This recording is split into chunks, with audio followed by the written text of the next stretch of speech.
See sun and mist and mellow fruitfulness, close bosom friend of the maturing sun, conspiring with him how to load and bless with fruit the vines that round the thatch eaves run, to bend with apples the mossy cottage trees, and fill all fruit with ripeness to the core, to swell the gourd and plump the hazel shells with the sweet kernel to set budding more, and still more lighter flowers for the bees, until they think warm days will never cease, for summer has o'erbrimmed their clam cells.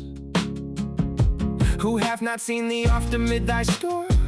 Sometimes whoever seeks abroad may find thee sitting careless on the granary floor, thy hair soft lifted by the wind, nowing wind, or on a half-reed furrow sound asleep, drowsed with the fume of pot pies, while thy hook spares the neck swath and all its twine flowers. And sometimes like a gleaner thou dost keep steady thy laden head across a brook, or by a cider press with pigeon look thou watchest the last oozings hours by hours.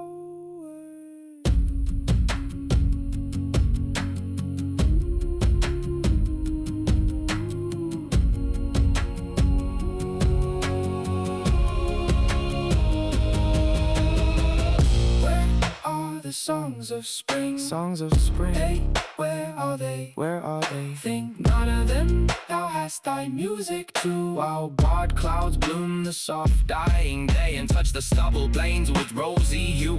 Then in a wailful choir the small gnats mourn among the rivers sallows born aloft or sinking, as the light wind lives or dies, and full-grown lambs loud bleat from hilly born. Hedge crickets sing, and now with treble soft the red breast whistles from a guarding croft, and gathering swallows twitter in the skies.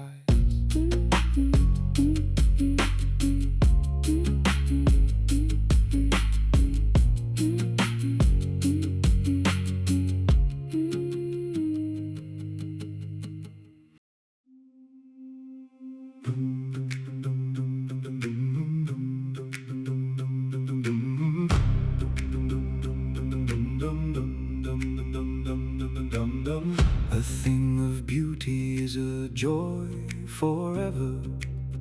Its loveliness increases, it will never pass into nothingness, but still will keep a bower quiet for us and asleep, full of sweet dreams and health and quiet breathing.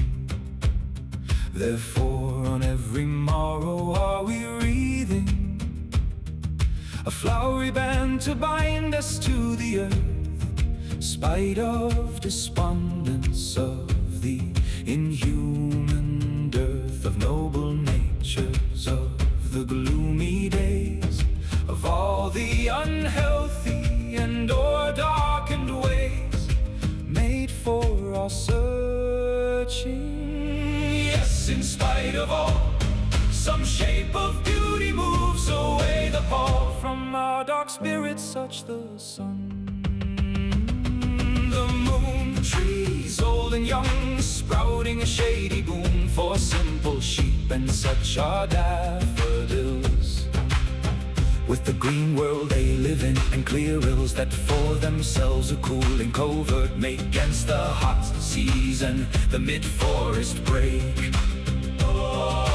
Rich with the sprinkling of fair musk rose blooms, and such too is the grandeur of the dooms we have imagined for the mighty dead.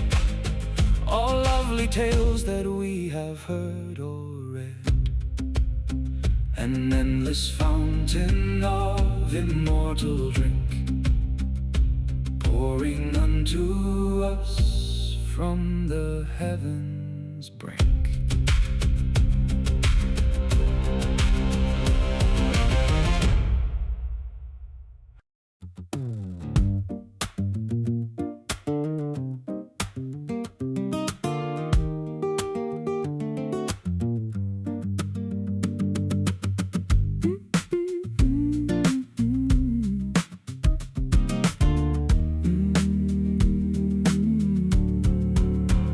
Oh, soft embalmer of the still midnight, shutting with careful fingers and benign, our gloom-pleased eyes embowered from the light,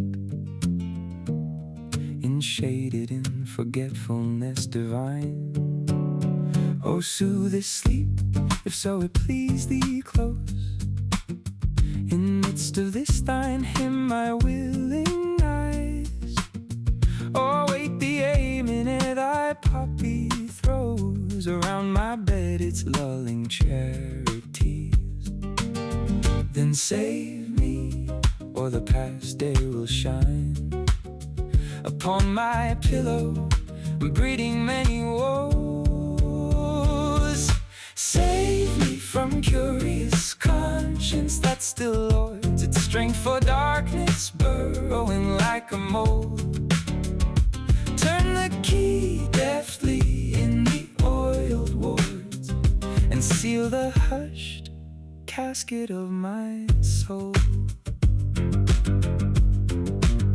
Oh, soft embalmer of the still midnight, shutting with careful fingers and benign, our gloom-pleased eyes embowered from the light, enshaded in forgetfulness divine. Oh, through this sleep, if so it please thee close, in midst of this thine hymn, my willing eyes.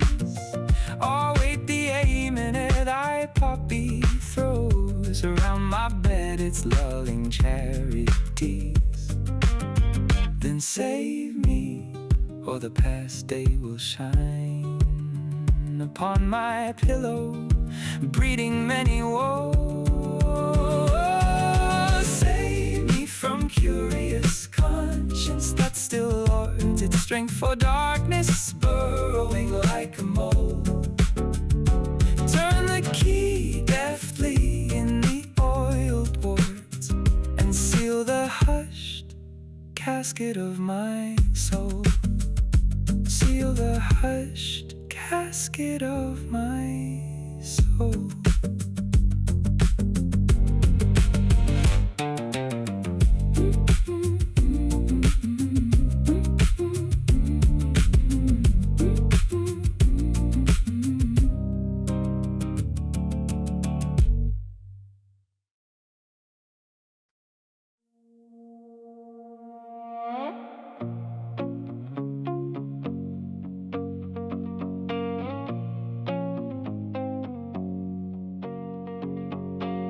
Oh, what can ail thee, knight at arms, alone and palely loitering? The sedge is withered from the lake, and no birds sing. Oh, what can ail thee, knight at arms, so haggard and so woe-begone?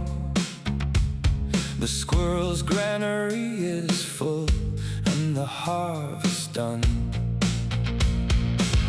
I see a lily on thy brow, with anguish moist and fever dew, and on thy cheeks a fading rose fast withereth too.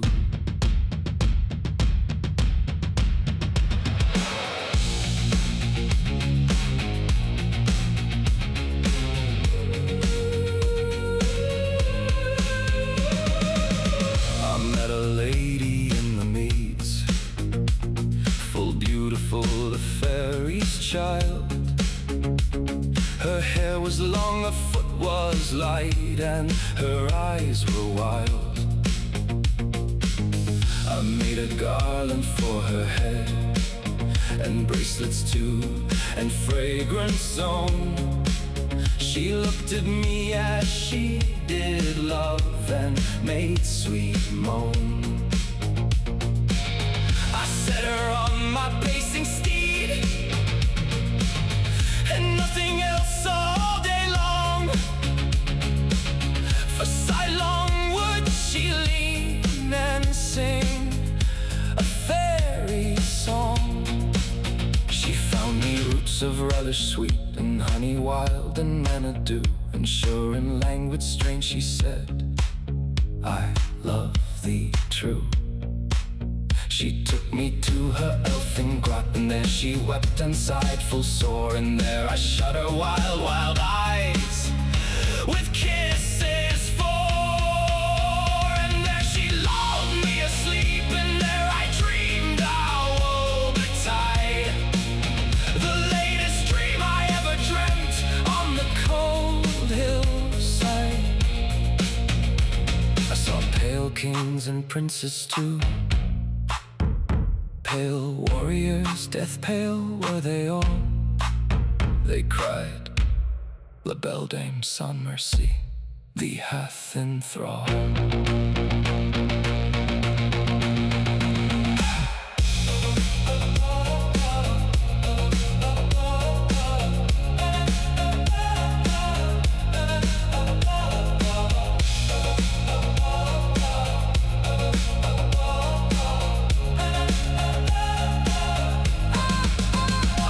Their starved lips in the gloam, with horrid warning gaped wide.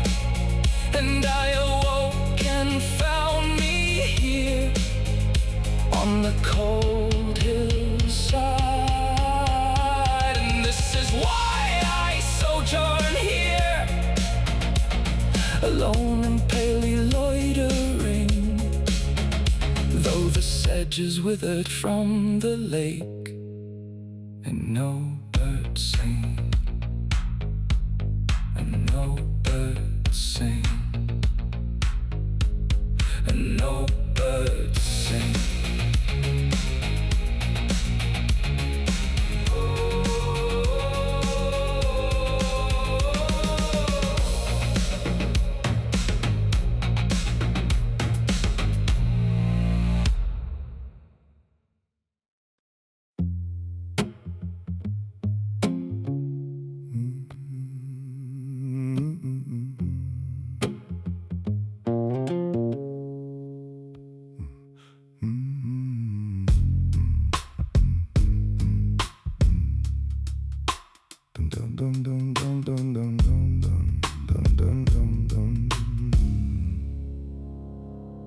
When I have fears that I may cease to be, before my pen has gleaned my teeming brain, before high-piled books in character tree hold like rich garners the full ripened grain.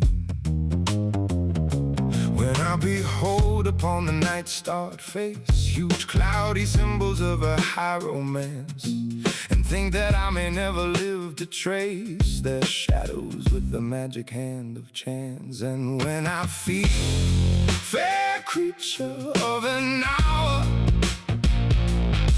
that I shall never look upon thee more, never have a relish in the fairy power of unreflecting love, then on the shore of the wide world I stand alone.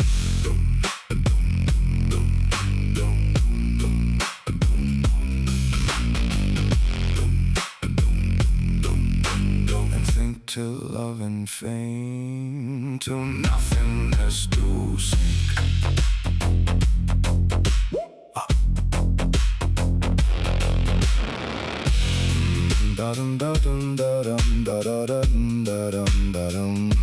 When I have fears that I may cease to be, before my pen has gleaned my teeming brain, before high-piled books in character tree hold like rich garners the full ripened grain. When I behold upon the night starred face huge cloudy symbols of a high romance, and think that I may never live to trace their shadows with the magic hand of chance. And when I feel fair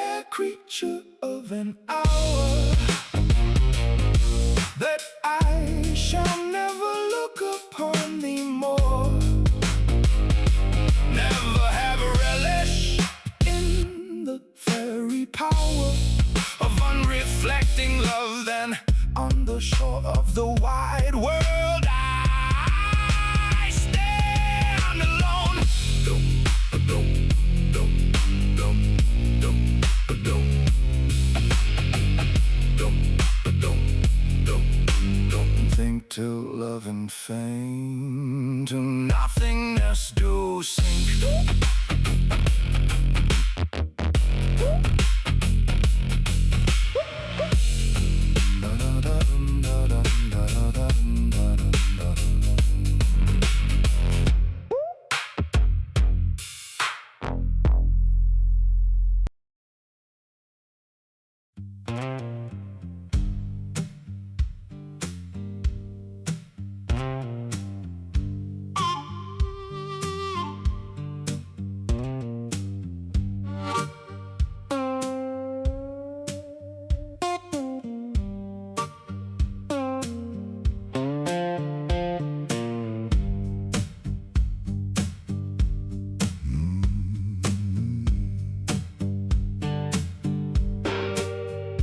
Bright star,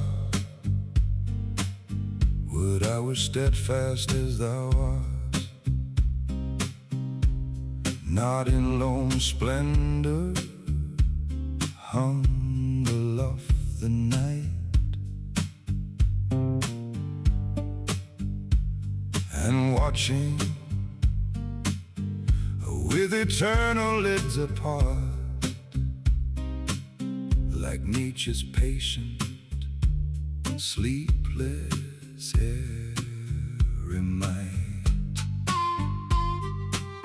The moving waters at their priest-like task of pure ablution round earth's human shores, or gazing on the new soft falling mask of snow upon the mountains and the moors.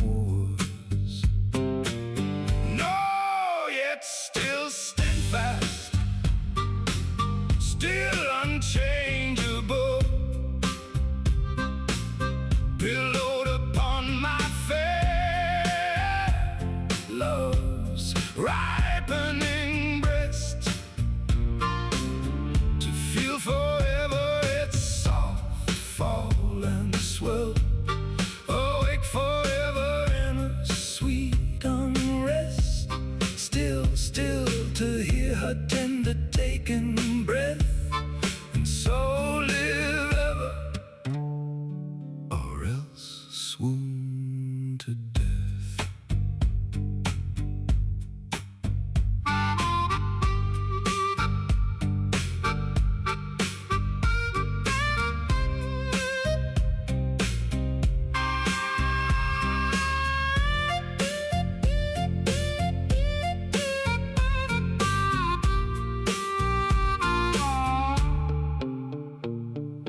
Bright star, would I were steadfast as thou art,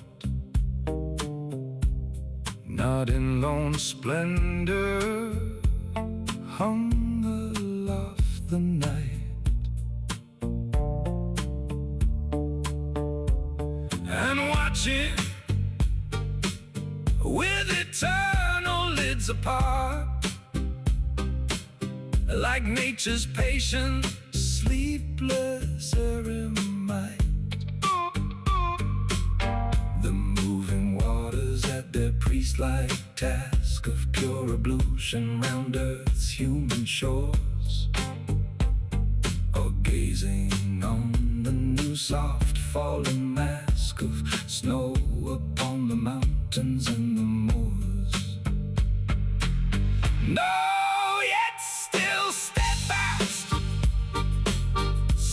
Unchangeable,